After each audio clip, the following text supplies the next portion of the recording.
Kuuɗe Lilaaɓe suura 12 aya 1 yaaki 9. Bulus e Siila nder gariiri Tasalonika. Nde Bulus e Siila tokki laawol tokkirgol nder gariije Ampibolis e Afoloniya, sey ɓe ngari gariiri Tasalonika. Gariiri ndin e woodi suudu do'aare Yahudanko'en. Sey Bulus natti nder suudu do'aare ndun non no woowi waɗuki. O waɗi yontooje 3. Nyalnde siwtaare fuu emo natta suudu do'aare ndun, emo medda e maɓɓe dow deftere seniinde, emo faamtina ɓe, emo tabbitinana ɓe nder deftere seniinde wi'uki doole Almasiihu torre, nden o ummoo daga mayde. O wi'i ɓe, Yeesu o'o mo ngaajinanaymi on habaru maako, kanko woni Almasiihu. Woɓɓe nder Yahudanko'en jaɓika, ɓe tokki Bulus e Siila. Kamɓe e yimɓe naa Yahudanko'en ɗuɗɓe kulooɓe Allah, hawti e rewɓe ɗuɗɓe gooduɓe mangu. Ammaa woɓɓe Yahudanko'en ɓe koolaaki Yeesu nani lawliiru Bulus e Siila. Sey ɓe kawriti sukaho meereho ngiilotoko nder luumo. Ɓe umminani fuu yimɓe gariiri ndin hakkiilo. Ɓe natti wuro Jaason e ɓe ɗaɓɓita Bulus e Siila ngam ɓe njaara ɓe yeeso yimɓe. Nde ɓe keɓtaayi Bulus e Siila, ɓe ndasi Jaason e woɓɓe tokkuɓe Yeesu. Ɓe ngaddi ɓe yeeso mawɓe gariiri, e ɓe mbi'a e sembe, raa yimɓe kaɗooɓe jooɗnde jam ko toye, raa ɓe ngari haa ɗo'o. Jaason bo jippiniiɓe nder wuro muɗum.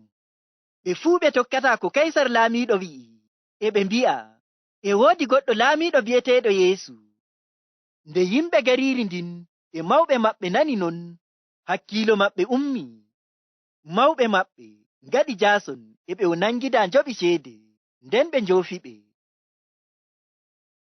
Ɗo to janguɗen en nani gaɗa Bulus en alii gariiri Filiibi, ɓe ndilli yaaki gariiri Tasalonika. To gariiri Tasalonika bo en nani e woodi suudu do'aare ndu Yahudanko'en. Aya 2 yaaki 3 wi'i, sey Bulus natti nder suudu do'aare ndun non no woowi waɗuki. O waɗi yontooje 3. Nyalnde siwtaare fuu emo natta suudu do'aare ndun, emo medda e maɓɓe dow deftere seniinde, emo faamtina ɓe, emo tabbitinana ɓe nder deftere seniinde wi'uki doole Almasiihu torre, nden o ummoo daga mayde. O wi'i ɓe, Yeesu o'o mo ngaajinanaymi on habaru maako, kanko woni Almasiihu. En nani Bulus natti suudu do'aare ndun non no woowi waɗuki to ɓe njahi fuu. O metani ɓe dow ko walde Allah, waato deftere seniinde wi'i dow annabi Iisaa. Emo tabbitinana ɓe ko annabo'en mbi'i nder deftere seniinde dow annabi Iisaa wiiki doole ɗum torra mo haa ma o waree dow gaafangal, ammaa Allah umminaymo daga mayde. Yahudanko'en e ɓe andi fuu ko annabo'en mbi'i nder deftere seniinde dow annabi Iisaa. Bulus ɗawti wiiki ɓe, Yeesu o'o mo ngaajinanaymi on habaru maako, kanko woni Almasiihu, waato annabi Iisaa. Yahudanko'en ndenno ma e anduno ka garol Almasiihu, waato annabi Iisaa. Ngam non en nani ɗo'o Bulus ɗawti famtinki ɓe Yeesu mo o waajinanta ɓe kanko on woni Almasiihu, waato kisnowo mo Allah waɗi alkawal lildoyki. Ngam non ɓe kooloomo o warta kisnooɓe diga hakkeeji maɓɓe e kiita Allah gareeka nyalnde darngal, barka hoolaaki annabi Iisaa. Ngam e laawol mayde annabi Iisaa e ummaaki maako diga mayde, ɓii Aadama fuu heɓirta kisndam diga hakke e kiita Allah gareeka nyalnde darngal. Ngam non fuu kooliiɗo annabi Iisaa heɓay yaafuya hakke muɗum e nattuki wuro Allah waato aljanna, barka hoolaaki annabi Iisaa. Aya 4 wi'i, woɓɓe nder Yahudanko'en jaɓika, ɓe tokki Bulus e Siila. Kamɓe e yimɓe naa Yahudanko'en ɗuɗɓe kulooɓe Allah, hawti e rewɓe ɗuɗɓe gooduɓe mangu. En nani woɓɓe njaɓi haala ka'a, ɓe koolii annabi Iisaa warti kisnooɓe diga hakkeeji maɓɓe e kiita Allah gareeka nyalnde darngal. Ngam non bandiraawo am an hettindittooɗo, ammaa sey njaɓaa goonga ka'a, waato kooloɗaa annabi Iisaa kisnoowo mo Allah liloyi ngam hisnukima diga hakke maaɗa e kiita Allah gareeka nyalnde darngal. Ngam habaru annabi Iisaa ɗum nantaa ɗum habaru belɗum ɗum yaafuye hakke maaɗa e kisndam diga kiita Allah gareeka nyalnde darngal. barka hoolaaki annabi Iisaa. Taa wanyii ɗum boo, sey paamaa wiiki, walaa wongol laawol feere, ngol keɓirtaa yaafuye hakke maaɗa, e kisnam diga kiita Allah gareeke nyalnde darngal, e nattuki wuro Allah waato aljanna. Sey ni to a hoolake annabi Iisaa mo Allah liloyi ngam hisnukima diga hakke maaɗa, e kiita Allah gareeke nyalnde darngal, e yaarukima wuro Allah waato aljanna. A faami ɗum bandiraawo am? Allah joomiraawo famtinma ɗum. Amin. Aya jowi yaaki joweeɗiɗi.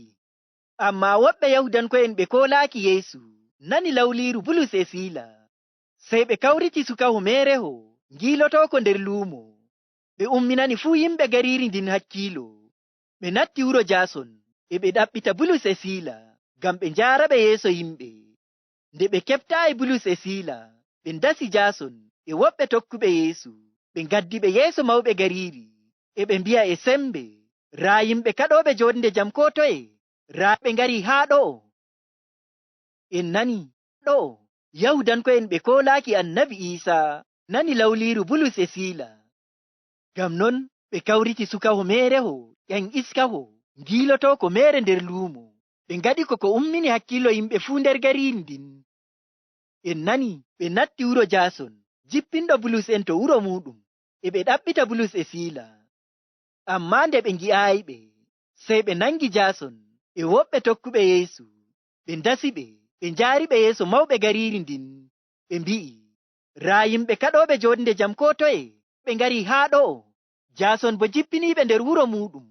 Ɓe fuu ɓe tokkata ko Kaysar laamiiɗo wi'i, e ɓe mbi'a, e woodi goɗɗo laamiiɗo bi'eteeɗo Yeesu. Ɗo e ɓe ngulloro Bulus en fewre, wiiki, kamɓe ngoni kaɗooɓe joonde jam ko toye. Ammaa naa non, ko Bulus en gaɗata woni, e ɓe ngaajina linjiila ɗum annabi Iisaa, waato habaru belɗum, ɗum kisndam ɓii Aadama diga hakke, e kiita Allah gareeka nyalnde darngal, barka hoolaaki annabi Iisaa.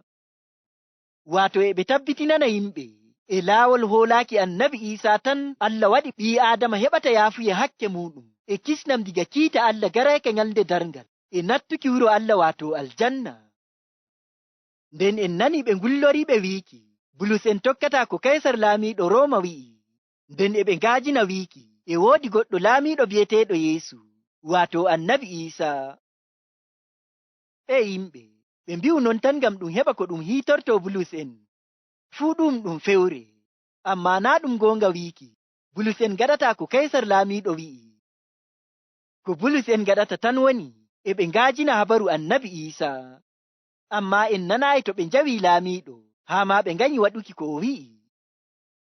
Aya 8-9 wi'i, nde yimɓe gariiri ndin e mawɓe maɓɓe nani non, hakkiilo maɓɓe ummi. Mawɓe maɓɓe ngaɗi Jaason e ɓe nangida njoɓi ceede, nden ɓe njoofi ɓe. En nani nde yimɓe e mawɓe ardiiɓe gariiri ndin nani non, hakkiilo maɓɓe ummi naa seɗɗa. Ɓe ngaɗi Jaason e ɓe nangida njoɓi ceede e mbattudi Bulus en, nden ɓe njoofa. Ɗum e holla en naa en kiita goonga ɓe ngaɗayno, ammaa ceede tan ɓe ɗaɓɓitata. Ngam daa kiita goonga ɓe ngaɗayno, daa haani ɓe ɗaɓɓita goonga haala kan.